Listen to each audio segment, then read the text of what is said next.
Hello everyone, my name is Kristina Brown. This is my last but one semester at UTSA. Thank you for listening to my final project presentation. I hope you enjoyed the ILT 5003 class as much as I did. So let's start. I moved to the United States in 2010 from Russia.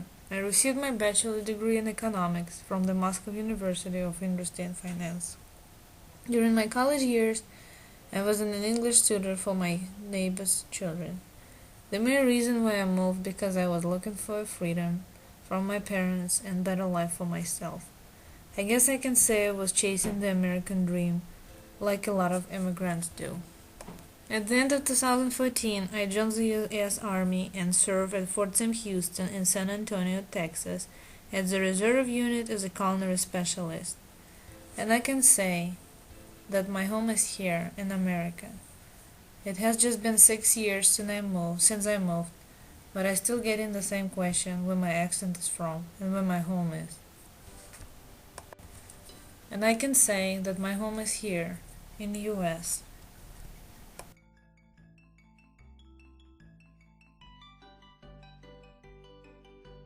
I started to pursue the master's degree in January 2014 at the University of Las Vegas in Nevada. I was taking 3 classes, and one of them had a special impact on me, the multicultural education class, that was taught by Dr. Kristina Clark and assistant professor Dr. Haddad, who was moving to San Antonio, Texas as me. We learned about diversity, acceptance, and the importance to appreciate and respect other people, no matter what color or language they speak. Unfortunately for me, I was there just for 1 semester and I had to move to San Antonio, Texas. My concentration was not clear for me at that time. I knew that I want to receive a master's in education. So I spent a semester at curriculum and instruction and 1 semester at special education. And finally I decided to go for the early childhood education. So answering the question, why am I pursuing my master's in education, I can say, I'm pursuing a master's of art in education degree because I want to be a better educated person. First of all, I want to receive the degree for myself, in order to be a better mother for my children and a professional teacher for the students in my classroom. I want to make differences in their lives. We recognize socio-political nature of education in our schools by understanding how it looks. It's a reflection of current socio-economic trends in society and closely tied into the communities they make up school district. District boundaries for these communities directly affect financial and therefore academic affluence of education. Past and present civil rights movements affect the socio-political decisions made in regards to school policies and structuring. In the past, it would be the reflection of segregation, but today is human rights movement and LGBTQ rights. According to Claudia Golding, more money than ever was spent for the students. However, the cost for the students has also risen enormously. This is a direct result of the formation of mass education system, which is produced by one-size-fits-all approach. This system inequity builds. According to John Anion, curriculum and social behavior differ between socioeconomic classes. More absolute districts have higher quality education, while lower-income districts train students to their station in life. According to Angela Valenzuela, foreign languages often devalued in our current educational system, resolve the culture of the students who speak them. ESL students face many barriers in their education as a result of this mindset. Often the pressure is acculturated in order to succeed, which makes them struggling with identity and feeling towards the education system. And according to Gloria Ladson-Billings, one of the easiest places to see socio-political nature of education is an achievement gap between the white and people of color. In educational practices, how educational funds are distributed. They are actually creating the barriers for learning for people of color. This is a result of system that fits white middle-class males. How can we combat the social-political system of education in our schools? Here are some strategies that might help us. First, be aware and present in the discourse of education reform of current finding structures to remove system iniquities in the system. Second, introduce curriculum that includes materials from diverse populations, including people of color, women, and LGBTQ figures. Third, encourage students to use their own language in the classrooms and incorporate students' culture into the daily classroom activities. And fourth, put students using lessons and curriculum that will be present in more affluent schools, providing more student-centered opportunities. As a future teacher, I'm going to use the foundational educational theories with my students, particularly behaviorism, cognitivism, and social constructivism. As Poppert and Harrell stated, when considering constructionism as fun and entertaining activity, and I absolutely agree with them. Learning becomes meaningful when we have fun. The same with students. They learn when they're having fun. Also, I want to use a token system with my students, reward my students with tokens and good grades for achievements and participation in my classroom. As was mentioned by Skinner, that reinforcement is a way to reach goal and learn will do something because of the reward at the end will make them happy.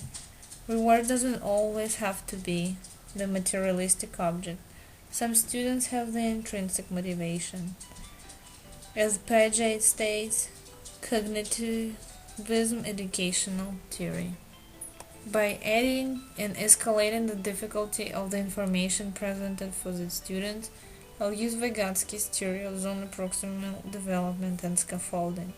There is no way I will be able to use only one educational system because the values of the interdisciplinary teaching and learning core is transformative and connects all the theories into the perfect teaching methodology. And all our students are unique, and we cannot use the practice one size fits all. For the diverse students, I will use a cognitivism theory where Piaget stated that learners are able to organize and relate new information to existing knowledge and memory. By performing these activities, I will be able to monitor the progress of the learning for the ESL students in my classroom and be able to implement the knowledge they've been learned in their native language. As Knowles and Vygotsky state, after they learn, they will be able to move on to more complicated and difficult activities. Also, by pairing the students that require attention and extra help with the students that are proficient with the material, it will build a stronger social relationship between the students in my classroom. Also, by making students talk and perform the activity, in order to train their skills in language or social skills. And finally, by reinforcing the students, I will be able to receive the required results as Pavlov teaches in his theory. Simply applying all the different educational theories in everyday classes, I will be able to achieve the required results and success as a professional educator in my field. We live in a diverse society where we meet a lot of people from different countries, and a lot of them even speak different languages that we don't know. We also have a lot of diverse children in our classroom, so we have to address their diversity and being able to make them welcomed in our society. Here, let's look at the important piece of information related to cross-cultural perspectives the teachers should know when working in schools today is understanding other cultures in relation to your own. This includes creating non-racial classrooms, understanding others in relation to yourself, and integrating the curriculum by shaping it to the needs of the students in our classrooms. According to York, teachers have to set high expectations for all children. We cannot automatically assume that children of color are not capable of performing the same activities as white children. She states that teachers should not fall into the pattern of understanding children's potential simply because of the skin color. All children deserve to have teachers who respect and challenge them, to be brightest and do their best. The second important piece of information is engaging in critical self-reflection and what does it take to be culturally responsive teacher in the diverse classroom. The suggestions were offered by Neta.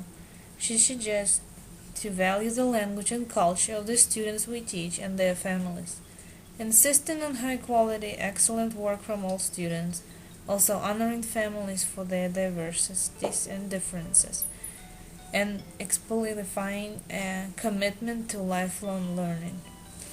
In addition, I would like to add that teachers need to engage parents into the educational process. The diverse parents will be able to receive the knowledge from the teachers of their children and from their children as well, because the children are exposed to the different culture and language. See the adult learning that was structured by Knowles. Also, according to Neta, we also explore school and home life and conflicting expectations collaboration for positive students' achievement, ways to remove barriers that inhibit learning, suggestions for developing environmental that foster high-quality education, multicultural education as a process, and the model of multicultural education that affirms all students. This approach is described in Vygotsky theory, where children learn from parents or other children who is fluent in language. I believe that family literacy and also school literacy is very important for the young children's education as well. Also, according to Leif and Wenger, situated learning is a general theory of knowledge acquisition. It has been applied to the context of technology-based learning activities for schools that focus on problem-solving skills. Knowledge needs to be presented in an authentic context, setting, and applications that would normally involve that knowledge. Learning requires social interaction and collaboration that will be used to the classrooms, and parents will be involved in the learning that does require technology use. This is my last but one semester at UTSA, and I just took the core class. It was a great eye-opening experience, great reading materials that are so important for the future development. There is a long way to go on the educational ladder. This course helped me to see the wide horizon around me and not only one dot in the distance.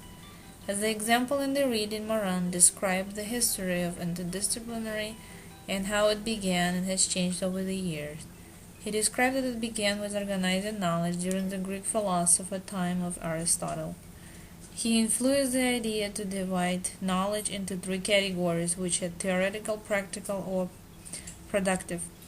They show that one subject is always connected to different areas of study, and with making these connections and applying them into our students and classes, we are able to create interesting and meaningful education. From this example, from the reading, I learned that we can make the learning fun, and by using the prior students' knowledge, incorporate new information, because the subjects have the connections. And my plan of action, the information what was received during this class is very valuable, and I'm planning to implement different learning theories in the classroom I'm going to teach. I'm moving again in July 2017, and I will have to find a job at school or a community college. But no matter where I teach, I will have to use and apply the same educational theories, and I'm planning to spread the core values of ILT that were introduced during the class: intellectual, transformative, inquisitive, critically conscious, ethical, and professional. As I mentioned before, the multicultural education class made me realize the importance of the differences. As I came from the different country, I brought the customs and traditions from my family I was raised, and I want to pass the language and the customs to my children. So for those families who migrate from different countries, it's very important and valuable to keep the cultural values. With the help of the teachers as myself, we will be able to do that. We don't need to know their language, but we still can make them welcomed and accepted.